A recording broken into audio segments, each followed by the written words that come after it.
कुछ मुद्रा सुनाते हैं, कभी कुछ और कहते हैं हम ये देंगे हम वो देंगे, लेकिन सभी उन्हीं लोगों को अमीर कर रहे हैं जो पैसे वाले थे। और शासन भी ऐसे नहीं जोरों पर चला रहे हैं। अगर कोई आवाज उठाता है तो या तो उसके घर पर बुलडोजर होता है या उसके पास ईडी पहुंच जाती है कि तुम्हारे पास काला धन है।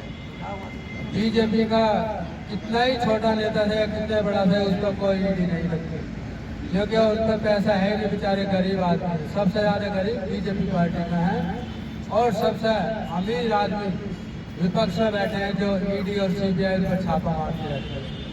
बॉबी अन्ना जी संघर्ष करो, हम तुम्हारे साथ हैं। बॉबी अन्ना जी संघर्ष करो, हम तुम्हारे साथ हैं। चोर जुर्म की टक्कर पे संघर्ष हमारा नारा है।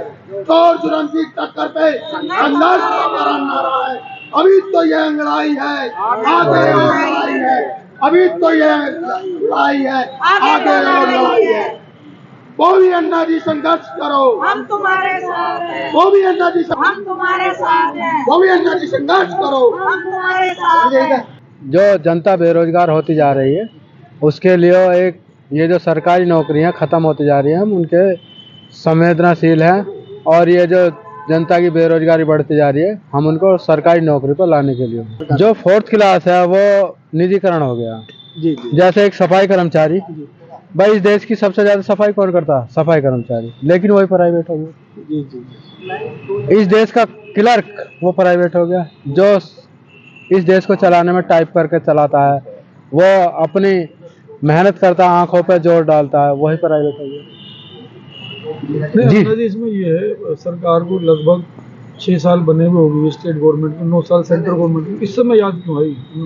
क्योंकि चुनाव 2024 का आने वाला है, चुनाव के दौरान आपको याद आई, क्या कारण है? भारतीय जनता पार्टी की जो सरकार है 10 साल हो गए, जिसे हम भारत सरकार भी कहते हैं।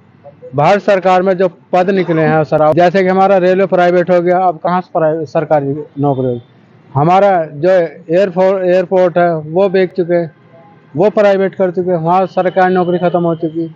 ऐसे जन कितनी चीज़ें को ये बेच चुके हैं। हम कहाँ तक अपने बच्चों की पढ़ाई में इतना पैसा लगाएंगे? बीटेक की पढ़ाई होती है एक अच्छे इंजीनियर बनाने के लिए, और आईआईटी होती है अच्छे बड़े बड़े जो विदेशी अंतर्राष्ट्रीय के लिए होती है, वो प्राइवेटीकरण होता जा रहा है हमारे बच्चों का। तो हम क्या करेंगे? इतना पैसा कहाँ से लाएंगे हम? तो प्राइवेट नौकरी में भविष्य नहीं दिखता आपको बच्चों का? एक बार बताओ, हम किसी चीज़ को प्राइवेट करके, एक बिस्कुट है हम 5 रुपए में खरीद ले उसे, क्या हम दूसरा खरीद पाएंगे? प्राइवेट का ये कारण है, उन्होंने जो फीस रख दी एक बार, वो उनका टारगेट होता है। सरकारी में ये होता है जो बढ़ोतरी होती है वो 60 साल तक होती है, वो 60 साल के बाद रिटायर होता है, और अपने बच्चों का अपना भविष्य, अपना बुढ़ापा वो सरकारी पर डिपेंड होता है। नहीं, सरकारी जॉब के अंदर भी अब पेंशन व्यवस्था बंद कर दी गई है, तो आप क्या समझते हो? तो प्राइवेट के लिए भी वही बात है। बात इसीलिए तो हमारा ये धरना है। जब सांसद की पेंशन आती है, प्रधानमंत्री की सरकार पेंशन आती है, क्या हम लोग बेवकूफ़ है क्या देश में? इन्हें सरकारी पेंशन दिया जाए, हमारे जो टैक्स जाता, हमारा 1-1 रुपया जो खरीदते हैं, सामान खरीदते हैं, उससे इनकी पेंशन जाए, और हम यहाँ बेरोजगारी पर रहें, और ना हमें पेंशन ना सरकारी नौकरी। हम अपनी मांग ना मांगे। कब तक आप इस धरने को रखने का? ये धरना हमारा अनिश्चित है, हम कुछ नहीं कह सकते जब तक सरकारी कोई नुमाइंदा नहीं आता हमारे ज्ञापन को लेने। और ज्ञापन भी हम उस शर्त पर देंगे कि 10 दिन के हमें ये पूरा टारगेट चाहिए कि क्या हमारे देश में ये चीज़ सुविधा क्यों नहीं हो रही। क्या हम या देश में या तो गुलाम हैं, या है इस देश के हम आतंकवादी कहलाएंगे। इसमें तो दूसरा कोई नाम नहीं कहलाया जाएगा हमारा, क्योंकि हम सरकार के उस तंत्र के खिलाफ हैं जो जनता के लिए है। हम जनता की सरकारी नौकरी के लिए खड़े हैं। गाजियाबाद की ताजा तरीन खबरों के लिए हमें सब्सक्राइब करें और हमारे बेल आइकन को प्रेस करना ना भूलें।